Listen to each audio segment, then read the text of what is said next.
Good morning, happy Monday. We're in the book of Colossians, written by Paul while he was in prison in Rome. Colossae is was this town about 100 miles away from Ephesus. We think, the last Christ Church trip to Turkey, we had communion where we thought Colossae was located. There was a lot of artifacts there, and there was a sign that said Colossae. We got back, and Biblical Archaeological Review suggested that maybe they've got the place wrong. Hard to believe, but anyway, it was this village on a trade route, and Paul had not been there, but he is writing to them. So this guy, Epaphras, has come to him. He hears they have problems. He does two things. He prays for them, and he writes. So Paul writes 13 of the New Testament's 27 books. They get divided in various ways. The letters that go to churches versus the letters that go to people.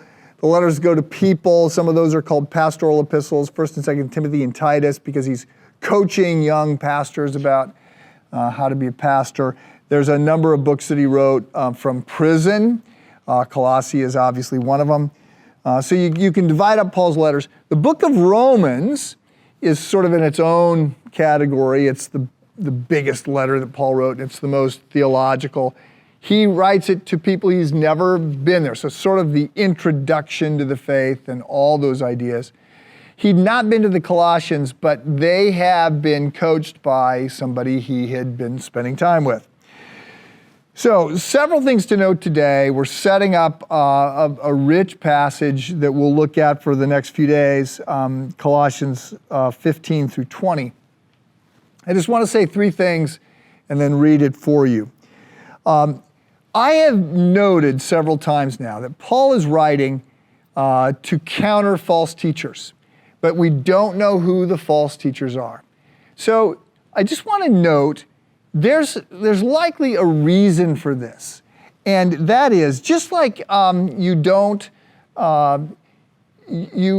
have TV, some sort of pact that has been made that says we're not going to talk about and esteem and elevate the mass murderer. Or we're not going to show the person that runs out into the middle of the football field during the game. Like the TV cameras are going to go dead. So we're not going to encourage anyone else to seek this kind of notoriety.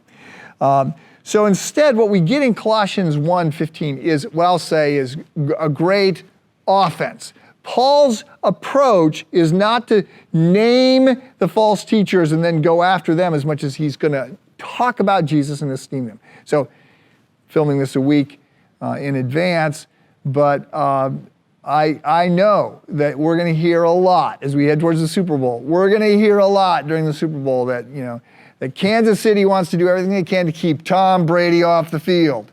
And that the Buccaneers want to do everything they can to keep Patrick Mahomes off the field, right? There's a sense in which the best defense is a strong offense, and we see that, the elevation of Christ in the gospel. The second thing to note is the focus of Paul on the basics. He goes deep, but they're always sort of foundational truths. And he always starts with the big ideas. So a lot of his books, easy to see in something like Ephesians, where you've got 6 chapters, 3 are theological, 3 are more practical. But you see this focus on the basics.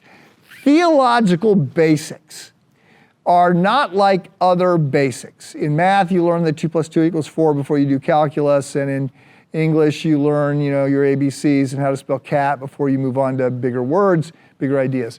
In theology, the basics, the foundation, the first principles are these radical, big, countercultural claims about a God who owns everything. And you have to start there to build your world. And so we see Paul doing that. And then the final thing I'll note is in light of that, there is an understanding that we are all theologians. Everyone is a theologian. The question is not whether or not you have thoughts about God. The question is whether your thoughts about God, my thoughts about God, are any good. Do they line up with who He is?